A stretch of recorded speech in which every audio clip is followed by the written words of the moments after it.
Good morning. How we all doing out there? Woo! How was 5 and 5 last night? Wasn't that amazing?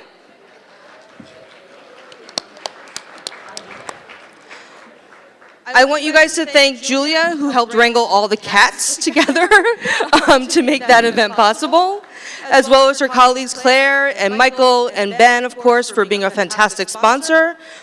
We had a fantastic job. I know I had a fantastic time last night, and all the speakers did amazing. So thank you, everyone, for a fantastic time last night. Thank you.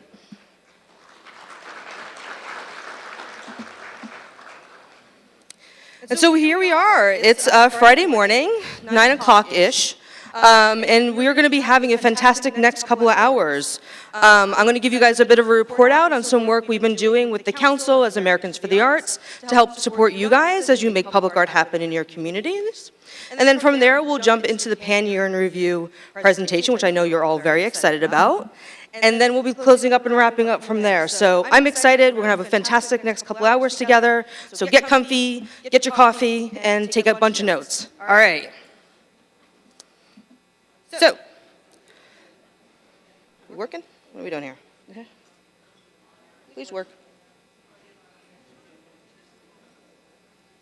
I need my slide, please. There we go. Nope. Now we got to go back. There we go. See if that works there. Okay.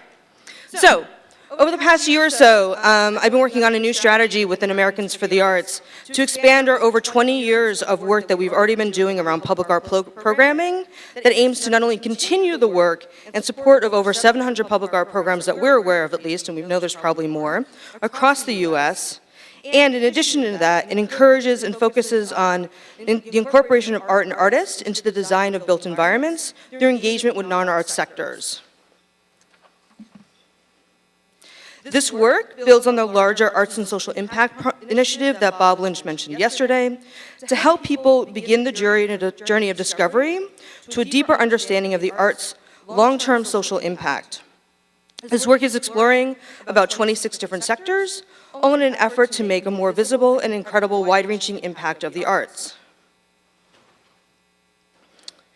And so for the public art and civic design work, this new strategy will be focusing on 3 primary non-art sectors: planning, transportation, and real estate development. These sectors, after much review of the direction and changes of the public art field over the past 20 years, and where we see the field going, are the areas that appear to be the most deeply impacted by the work you all are doing out there. In addition to the 3 sectors, there are 2 threads that will be pulling through the work, which include the cultural equity work prevalent throughout all of Americans for the Arts programming, and more specifically to the public art, is the long-term care, maintenance, and conservation of the public artworks that you guys are creating. And so the goal of this work, of this 3 to 5 year strategy, is to influence how public art and artists can be utilized to design the places where we live, work, and play to create healthy, vibrant, and equitable communities. This work squarely sits within the idea of partnerships, which, as you'll see, is a foundation to the work that has been done and will need to be done to implement the strategy. And so what I, in a moment, our colleague Pam Corzo would like to spend the next 10 minutes or so is highlighting some of the projects that have already come to fruition this past year based on this work. And so what we're going to do is we're going to start with planning. Beginning in 2017, I was invited to collaborate with the American Planning Association, the Metropolitan Area Planning Council, the Townscape Institute, on an NEA Our Town grant-funded project to develop an online resource for planners to learn about a sister topic to public art, creative placemaking. This project was initiated and led by American Planning Association. As part of the development of the online resource center, the town of Natick, through the work of the Metropolitan Area Planning Council, was looking to develop a creative placemaking strategy, which is being driven by the town's planning department and the local cultural district. To better understand what would be the best way for the town of Natick to move forward, a series of temporary art installations were developed for the town center with the goal to demonstrate the potential for arts and culture to transform Natick Center through installations that can activate public spaces in ways that make the center more interactive, inclusive, sustainable, and bold. Though the strategy is still being finalized, the use of the temporary public artworks has helped the city officials and the community to better understand how the work of artists can impact public spaces. And then finally, earlier this year, the Creative Placemaking Knowledge Base, based on the American Planning Association's website, was launched, which includes resources, case studies, and information for planners to better understand how to use arts and culture and how to use it within their own work. This is one of many steps that we're seeing from the American Planning Association, and I want to point out that through the interest of APA's own members, an Arts and Planning Interest Group is a growing initiative which highlights the interest of planners to better understand how the arts can be incorporated into their work. I'm showing you these resources not only to highlight them for you, but also to encourage your city and town planners to reach out to their own association to learn more. And so I'm going to pause there for a moment, and I'm going to invite Pam Korza to come up and discuss some of the work that she's been working on.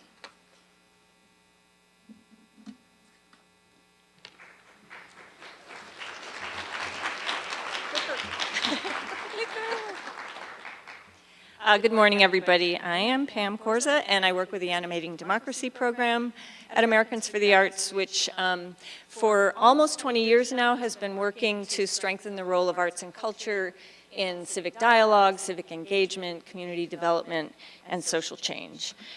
So I am briefly going to introduce you to some publications that are coming out of Animating Democracy along with some partners of ours.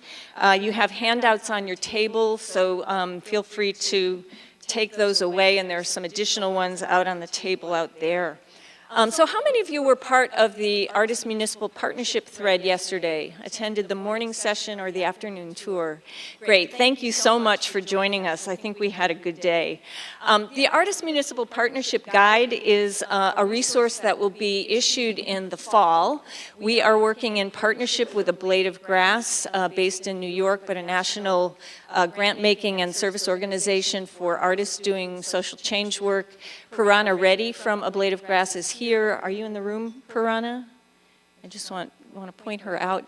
I guess not. So I can't see you. Where are you? Okay. So the guide is intended to be a practical resource for artists and municipal agency workers and the kinds of intermediary or organizations that coordinate these programs. It is developed through a research process where we did interviews with lots of folks in that realm of work over the last year or so, and some additional other kind of research. And so the models that are presented in the guide are intended to give a good picture of what this work looks like and how it's structured. We have simmered out and sort of synthesized some guiding principles and quality practices in the work with the help of a national advisory group that is actually reflective of those who are working in the field. It will point out the value add of artists working inside municipal government agencies, and then drawing on the practices of the field, some documents that will help people with some of the standard kinds of materials that are needed in these programs. So look for that in the fall. If you really want to make sure that you're on a list to know when it's available as a free downloadable resource, be sure to give me your business card and I'll make sure you're on that list. So the second set of materials relate to a framework that we developed in 2017 called the Aesthetic Perspectives Framework, Attributes of Excellence in Arts for Change.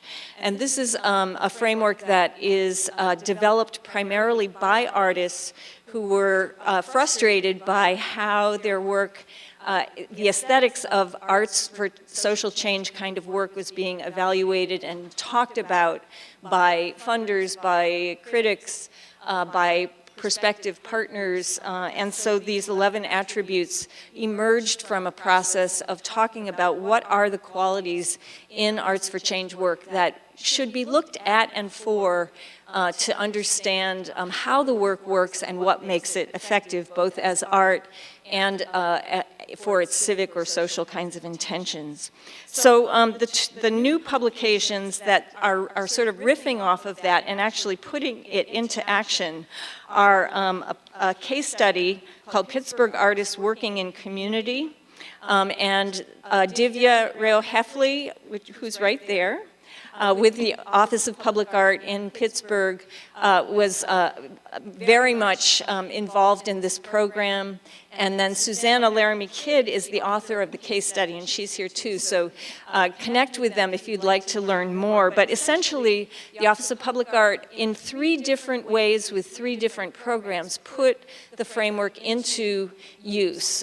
In the developmental stages with artists in one program, as an evaluation tool in another program, and as a kind of aid to facilitate a panel process for yet a 3rd program. So this is downloadable for free on the Animating Democracy website, and I really encourage you to take a look at it because the 3 programs are public art oriented, and I think you'll find it really, really useful. The other resource is a Teaching Artist Companion Guide to the Aesthetic Perspectives Framework. So if any of you are teaching artists or know of them, feel free to tell them about this piece. It was developed with in a collaboration with Wolf Brown and Denny Wolf and Jeanette Rodriguez-Pineda. And it provides several examples of how teaching artists have actually thought about the 11 attributes in relation to work that they're doing with youth around issues of social change. And then the last resource that I'll point out is you have a postcard, a colorful postcard on your table, and this is the full publication. And it's called Programs Supporting Art in the Public Realm, a National Scan. Americans for the Arts and the Barr Foundation co-published this, and it was conducted to inform future directions for a program that the New England Foundation for the Arts has developed called Creative City. And in the pilot phase of Creative City, they offered direct support for artists at various stages of experience, but to engage Boston's diverse communities and neighborhoods in projects in the public realm. It's not a comprehensive scan. It was very sort of specifically focused on attributes similar to what were occurring in the Creative City program, empowering artists to be active and creative citizens, encouraging partnerships between artists and community agencies, and offering professional development training and a cohort experience for folks to learn together and learn from external kinds of professionals. So Kim Zato, are you here this morning? Yes, Kim's way in the back. She is the mastermind behind this program and organizes it. I encourage you to check out her work online, which includes not only this study, and you'll find this, we have a limited number of them printed, but they are out on the membership table in the main foyer in the registration area. So if you really want one, get one early. Otherwise, it is downloadable for free on the web link that you'll find on the postcard. And Kim, you're doing a session. When is that, today? 4:30 today, the evaluation roundup. And with Divya, that's right. Oh, okay, great. So I think that's all I have to say. Thank you.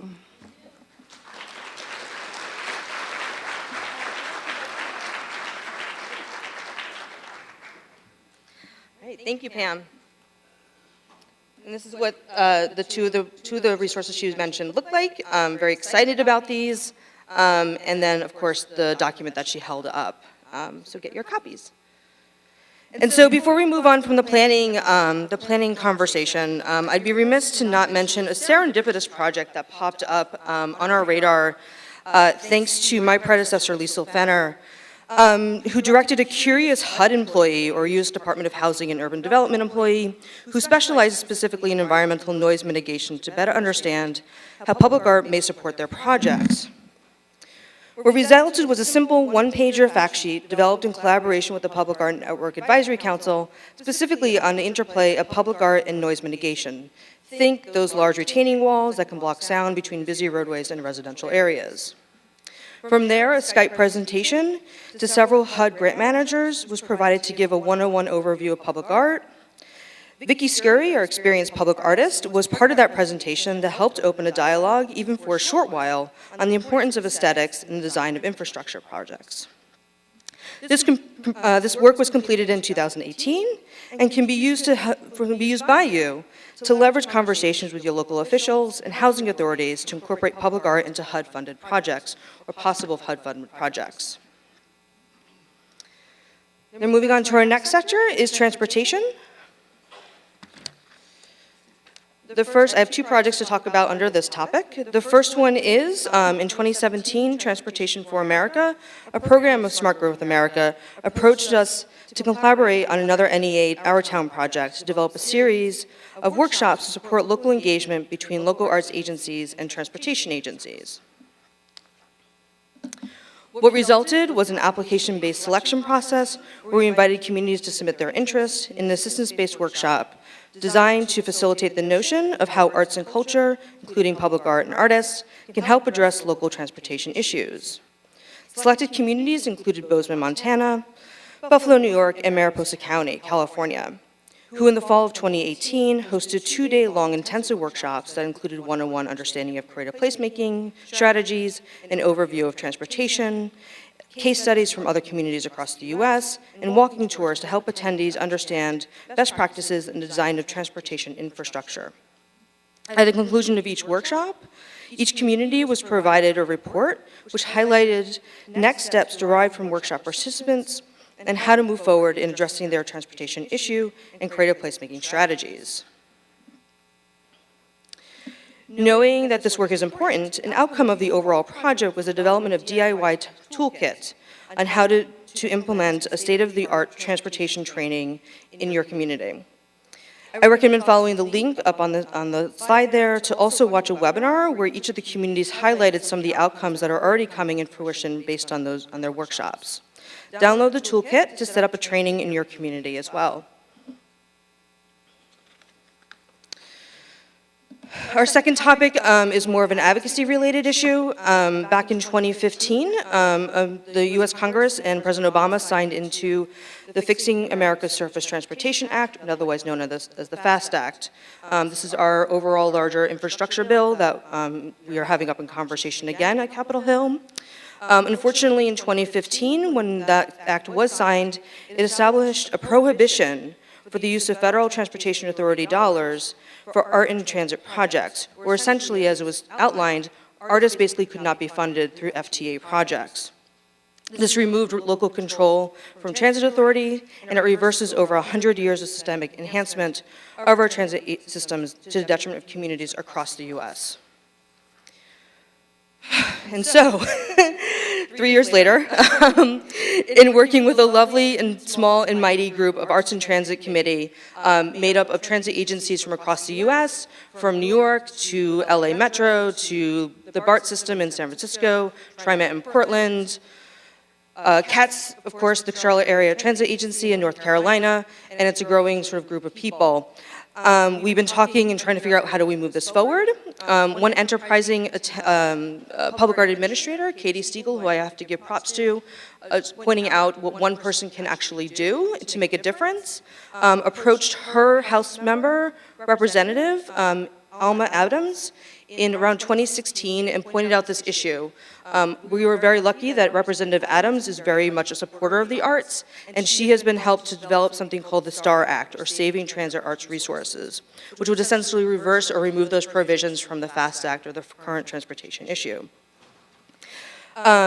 We've also received support and been working well with Transportation for America, who recently signed a Dear Colleague letter along with us just this past week to encourage other representatives within the House to start signing on to this bill, which we hope will be released either today or early next week.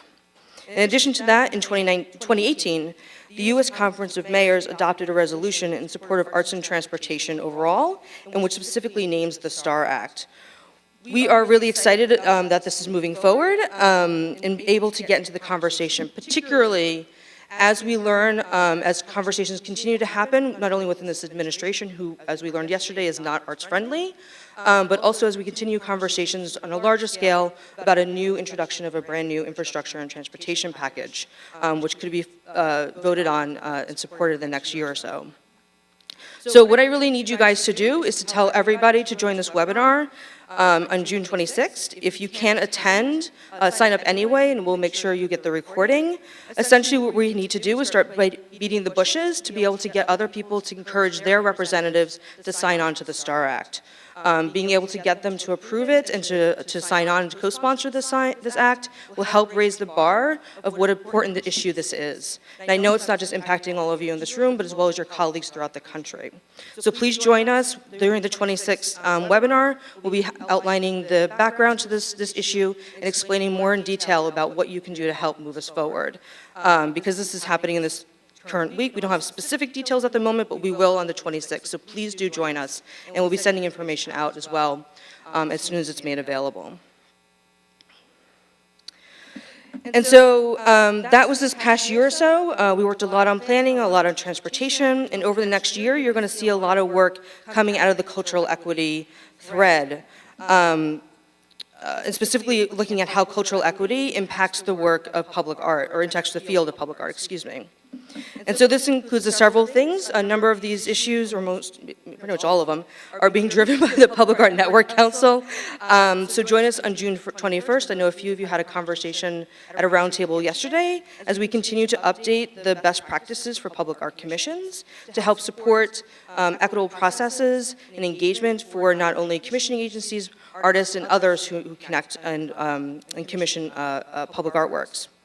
The Public Art Network Council will also be launching a public art cultural equity, public art and cultural equity white paper, which will highlight best practices and ways to engage cultural equity in different ways within public art, from looking at leadership capacity, the way programs are designed, and things like that. We'll also be launching an updated guide for the equitable selection of artists for public art commissions, so you'll see that later this day. And of course, the National Statement on Public Art, which I encourage you to continue to give us input on. It'll be up throughout the rest of the convention, so if you have anybody that's coming up, please put your thoughts and ideas and sticky notes on the questions in the back. And so, as we continue to work over the next 3 to 5 years on the Public Art and Civic Design strategy, feel free to reach out with me with any questions or thoughts as we move this work forward. Thank you. Thanks.